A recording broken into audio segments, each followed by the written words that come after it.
Hello, today we're going to be working on K-maps and taking a table, turning it into an equation, and then simplifying the equation with a K-map. So we're going to start by looking here, and this is our output, right? So we've got three variables, x, y, and z, and f is our output. We want to see where our output is true. So that's going to be where it's a 1, right? And so we've got 1, 1, 1 right here, which means that this is the section that we're going to be looking at, okay? So based on these, we want to look at what each variable is for this and make our equation. This is something that should be reviewed for you, and we're not quite into K-maps. This will lead into K-maps.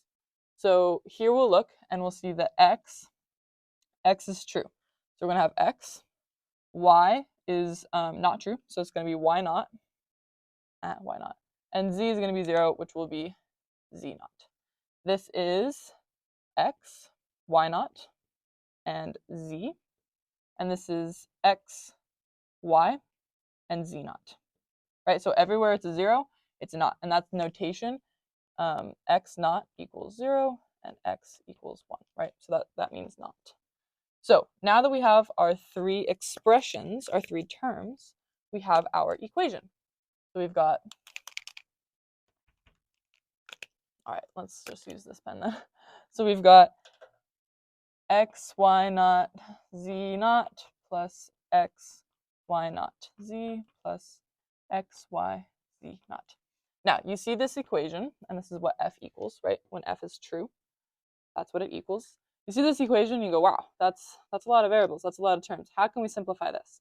And looking at this just right off the bat, that's kind of hard, right? You can maybe see, oh, let's take out the x, then we've got a bunch of y's and z's that we can maybe simplify.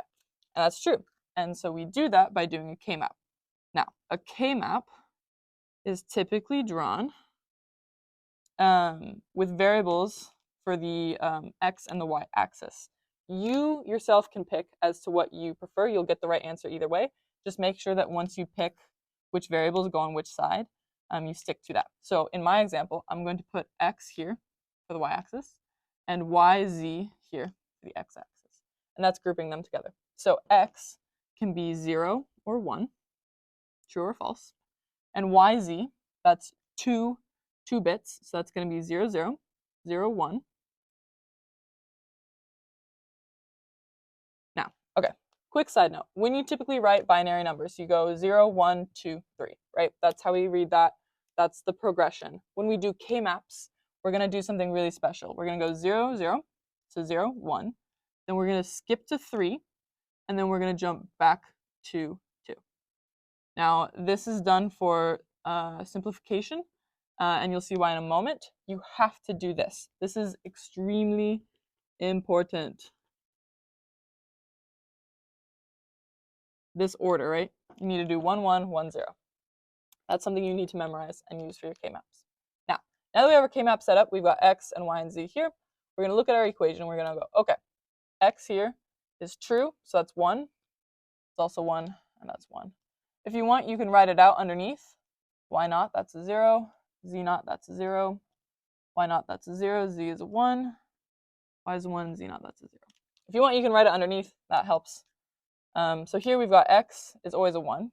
So we're looking at these four squares. Y naught, z naught. So that's 0, 0. Where is 0, 0 on this top row? Right here. So 0, 0, and y is a 1, which means that we're going to put a 1 right here. Then we got our next term. X is a 1. Y naught, z. So that's a 0, 1. Find 0, 1.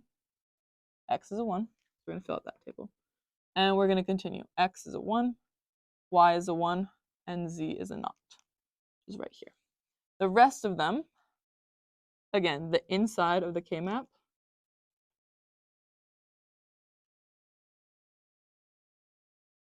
that's f. That's our output from our truth table over here. Okay, so now we've got our K-map drawn. We took truth table to expression, equation to our K-map. How are we simplifying this? Well, K-maps are nice because they're super visual, and you can group K-maps in groups of 2, 4, 8. And you can also do it alone, but that's not simplifying, right? Because if you just circle the term itself, it's just rewriting it. So here we have a group of 2, and then we've got 1 alone. But there's something else we can do with this. Whenever we have a 1 on the border and a 1 on the border that's corresponding to it, you can do kind of like a little jump, right? So these 2 ones match up, and then these 2 ones match up.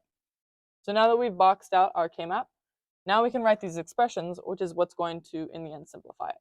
So here, our first 1, 1, we can see what stays the same, right? So x is always going to be 1. So we've got x. And then up at the top, we can see that z changes from 0 to 1. So we don't care about z. Y, however, stays 0. So that's going to be x, y naught. And that's our first term, right? That's our first box. So those 2 1s together combined to equal this term. Let's look at our next term. We've got 1 and 1, right? They kind of match. And you'll see in a moment why those 2 can be grouped together. X stays as 1, right? That's not changing for either of these. So it's going to be x. And then if we look up at the top, y is a 0 here, y is a 1 here. Okay. Here we have z is 0 and z is 0. Oh, okay. So z stayed the same, right? That's going to be z naught, right? Because it's a 0 there and there. So this is our simplified K-maps term, which we can then simplify even further. If you really wanted to, you could factor out the x. But in the end, both of these answers are acceptable. That's the correct answer. And that's how we take this truth table into this long equation and simplify it to get our final answer. Thanks for watching.